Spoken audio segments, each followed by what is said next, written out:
and welcome to Pitch BrandTalk. I'm Selman Agarwal. It's February and a lot of suitors are looking to pop the question to their loved one. And what better brand than Caratlane to help them in this initiative? We have with us Shaifali Gautam. She's the Chief Marketing Officer at Caratlane. Shaifali, welcome. Thank you so much. Shifali, before we go to the Valentine, I just want to start with you how the year has been for Caratlane. It has been an exciting year for us. We set out the year with a certain goal. I'm very happy to share that we are on track. Our Q3 results are just out. We have surpassed certain benchmarks, our own benchmarks in last 1 year. In Q3, the DT period gave us 500 crore of sales in a month. We have just closed our quarter 3 with a 27% growth over last year. So we are very, very excited about the year that has gone so far. We have 2 more campaigns in the current quarter, including Valentine's engagement followed by Women's Day. And we are absolutely optimistic of closing the quarter 4 and therefore the complete year with flying colors and great growth. So let's come to your new campaign, which is for Valentine's Day, and this is around the theme of engagement and proposal. So what can you tell us? Can you tell us something about that? Alright, so for us, Valentine's and engagement campaigns are strategically 2 separate campaigns. Reason being that when Valentine's, there is a lot of gifting that happens. People gift not just to their loved ones, their partners, but also their friends. Sisters give it to their sisters, their mothers gifting it to their daughters. And at Caratlane, we have been extremely great at providing a platform where we have always supported or promoted the micro occasions. So Valentine's, our strategy is very clear. Offer something which is at a great price point. We have right now collections available only on online, but you can also place an order through the store starting 3,999. And that is something which is catering to our core TG, which is younger audience who's looking for gifting. Whereas for our engagement campaign, this is our foraying into the wedding space, because proposals is something that in India are only growing more. There are, we were looking at the numbers in FY26, there are going to be about 2 crore weddings. And what we are seeing is that there is an opportunity in the engagement space. We want to be the destination. So what we have done is we have presets, we have special solitaires, we also have a 73 faceted Gulnara, special solitaire, which is, so to give you a reference, our normal solitaires are 53 facets. This is something which is very unique.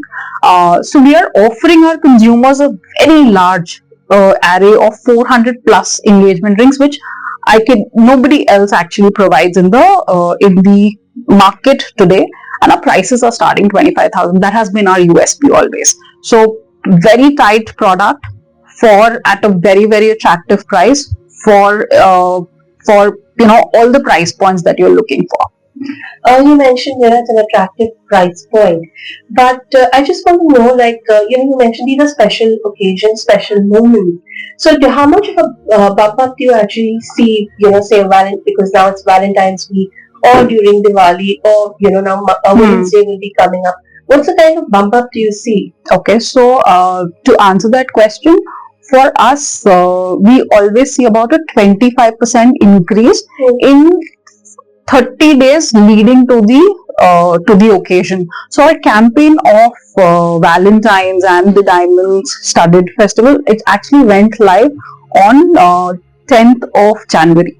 So we are treating this as a campaign period of 10th Jan to 16th of February, almost a 38-day campaign. So we usually run any campaign for about 30-40 days. And this gives us a 25% incremental sales over any other regular month. Now coming to your communication and your media mix.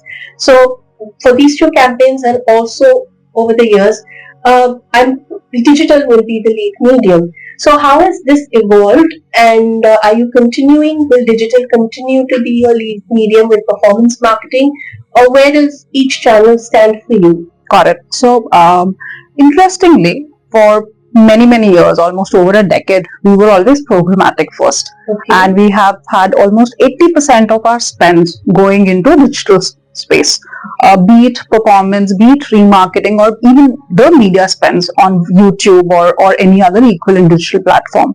Interestingly, about 6 months back, we consciously decided to make a shift in our media spends. As on today, 80% spends which used to happen on programmatic has reduced to say 50%. Okay. And we have consciously started investing into traditional mediums. There is a reason behind it. We are growing now. We are 305 stores. We are in 128 cities. Okay. Smaller cities, we want to be relevant, and therefore we are investing into traditional mediums like print ads, like outdoor, like we're doing radio. We're doing a lot of on-ground activities for our consumers, and this media mix shift is giving us a very high brand recall. So, precisely if I say from tactical, we're moving to brand building, we're moving into traditional media, and we have a good media mix there for today.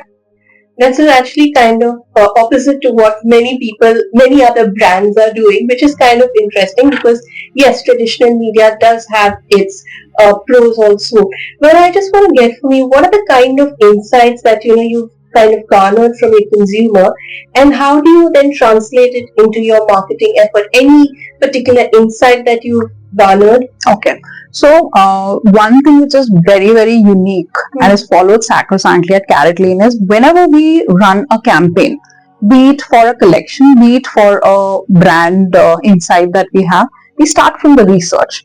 And that research gives us a few cues that what are consumers thinking about, what are their triggers, what are their barriers, and we take that insight into building a campaign. Sure. We never sit through that, oh, there is a Valentine's coming, let's make a story which is about a couple and which is about, just about their relationship.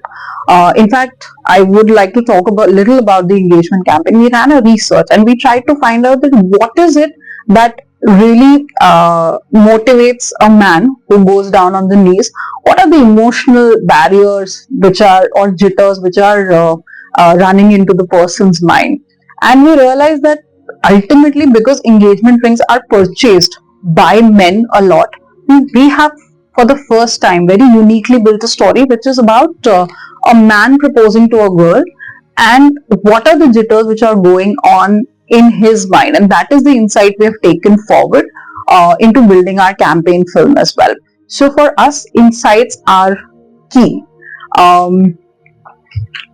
Another way to answer this would be that on an ongoing basis, we do a lot of programmatic spends.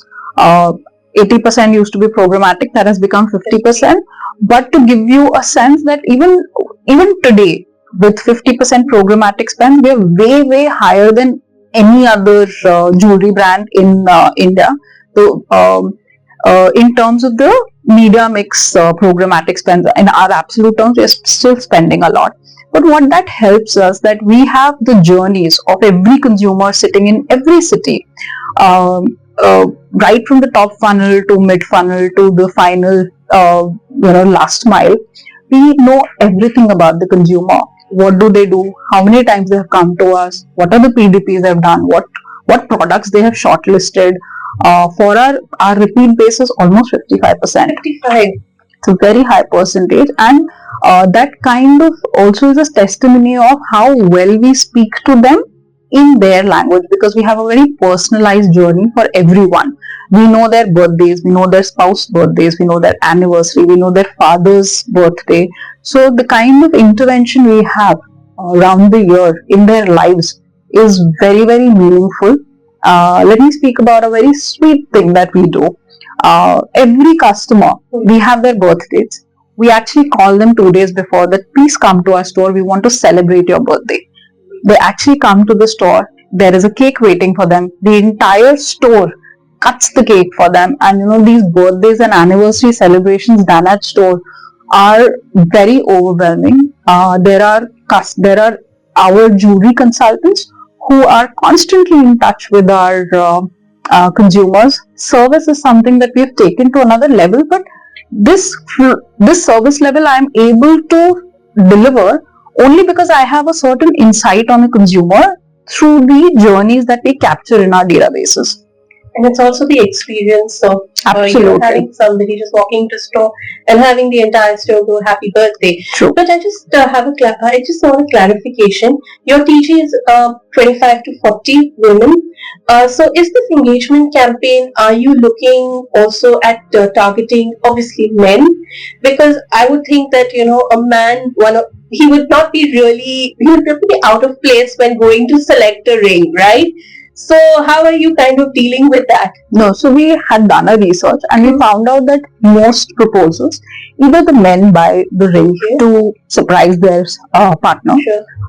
And otherwise also both men and in a lot of cases actually the couple goes together to shop. So men actually are deeply involved when it comes to engagement with rings, because in all likelihood these are the rings people wear for a lifetime. Also, while it is engagement ring, we also see a lot of purchase happening on their milestones. So first year anniversary, 5th year's anniversary, 10th year anniversary. We have a lot of people who buy rings from us for their milestones as well. Yes. And you spoke about the consumer journey. So I just want to understand, your omni-channel strategy and how that has helped kind of build your brand salience. You spoke about it a bit, but it is quite challenging. It's easier said than done. So what are kind of some of the challenges that you have in kind of ensuring a very seamless experience across platforms? So I'll tell you, I'll start with the benefits of omnichannel. The benefits of omnichannel is that I am able to give an absolutely seamless experience to our customers. No matter where they browse or shop, they may browse at store, they may browse online. Today, in fact, 90% of our consumers browse online and then they shop offline. So they like to check out the designs, but I think before they make the final purchase, especially for a higher price point, they would want to look at the piece in person. This has helped us build a very strong analytics around the consumer base that we have. The good point is that because I know that we work with a lot of business partners, about 48 stores are company owned stores, but otherwise we work with a lot of business partners. We have 300 high price stores, like I said. We have built that relationship and that confidence that yes, we'll be able to drive that walk-in to the store basis the programmatic spends that I'm making. From a challenge perspective, what e-commerce is typically far more aggressive. You will see a lot of other brands running e-com only offers, app only offers, 5% extra, 2% extra. With a pure omni player that we are, we do not want any consumer to get an edge if they're buying online. So we always refrain ourselves from making these discounting, special discounting or strike throughs that we call on online only. We never do that. Second, because it's faster to make a change. We almost launch about 12 capsules and collections in a year, and plus a lot more in terms of the mini SOR that we do. It's easier and faster to change it online when it comes to offline, because I want to make sure that my offline and online mediums go live together. Sometime I'm ready with online, but because my offline execution is happening, I may take 3 extra days. So it does. But to be sure that I give an online to give an omni experience, I make sure that I make both the collections. I make the collections live on both the platforms together. I just want a little clarification. You said while the search is online, the purchase happens, 90% of the purchase happens offline. Correct. So that means your currently e-commerce contributes 10% of the overall revenue? Yes. So there is a seasonality. Overall, yes, 10%, but we see occasions, like for example, Valentine's. These are the occasions where gifting happens a lot, and we see the online share significantly go up during these times. And you mentioned the retail of the footprint. So are you looking to expand more, say this year in the 4th quarter and next year? Yes, we are looking to add about 40 more stores in the next financial year. Yes. And these are where? In the metros or in the tier 1? We're looking at largely tier. So no, it's a mix of it. We are expanding into 7 more smaller towns, and we're adding a few more stores in our existing. But with 128 cities, we're already in tier 1, tier 2, tier 3. We are in really small store. We really are in the small cities as well already. I want to come to Shaya now. That's a silver jewelry brand now from Caratlane. So how does your communication and marketing differ from the mother brand, which is Caratlane? Okay, so starting with that, Shaya is a separate entity. Okay. It's a silver brand. I don't really head that as a entity, but I can speak about it. What we are doing is that today, silver jewelry, there are no large players for the kind of design ethos we have. As a brand, Caratlane has always been known for its stunning designs, and that philosophy runs down into the entire organization. Shaya has extremely tight price points. It is sold very well and loved very well. One great thing is that that brand caters to a much wider audience. So we have 50 years old and 60-year-old also who love wearing that jewelry on a day-to-day basis. And the price point will be lesser. Very, very attractive, yes. We have already opened one co-branded store of Caratlane in Shaya. So if you in Pune, Wakat, we just opened it about a month back. So on the facade, you will see 2 logos. This is the first time we have done it. It's till now we used to only have Shaya as a SIS, which is a store-in-store within Caratlane. Going forward, we are looking at some larger stores where we will have Shaya as well as Caratlane together. And it's not that it's an SIS. You will see both names on the facade itself. Now, I'll be talking about partnerships, right? Yes. In terms of retail partners, but I want to talk about the licensing which you have done, because I saw it on your website. You have a licensing with Warner Brothers for Harry Potter and with Disney for the Lion King collection. Correct. Why? What was the idea behind this, and how did these special editions perform? All right. So, starting with that, a lot of consumers buy products from us as collectibles. While let's talk about Lion King, for example. This was timed with the Mufasa movie launch, and the timing was absolutely right. When there is a theme or a character which is very topical, the collection ends up doing really, really well. So we make sure that in a year we have at least 3 to 4 IPs, and we launch with limited designs for a limited period of time that gives us those eyeballs. Now, Lion King was specially done for kids. Kids again is a very large category for us. It's growing at a growth rate higher than the others, and we always make sure that we have something to cater to that segment, which is fresh. So Lion King, when we launched, there was a launch which we did along with Disney, and the response was tremendous. In fact, we had set out our goal for the initial 1 month, but we were able to do a far, far higher number.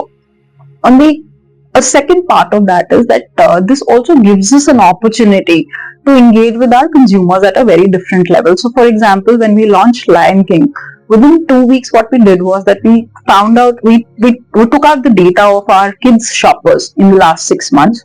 We held a special screening of the Mufasa movie in over 4 cities, over 5 screens, including Bangalore, Delhi, Kolkata, Pune, and Lucknow. What we invited these customers first to the store. We made them launch the collection at the store, kind of unveiled it, a little bit of ribbon cutting, cake cutting. There was a fashion show held for kids. And then we invited them to an exclusive movie screening where we were able to address them. The kind of bond that we are able to create with our consumers, therefore, is at a very different level. And we have seen that once we connect with our consumers at a personal level, at a family level, the repeat rate, of course, goes up. The brand loyalty goes up, and they continue to, we become the first choice for a longer duration for them whenever they want to buy jewelry. So experience and experiential marketing is true. The base or a foundation for all your initiatives. Correct. And yes, at the same time, like I said, anything which is topical as a collection, people love to own it. Kids love Lion King. And when we have a collection which is for, previously also we've done Snow Whites.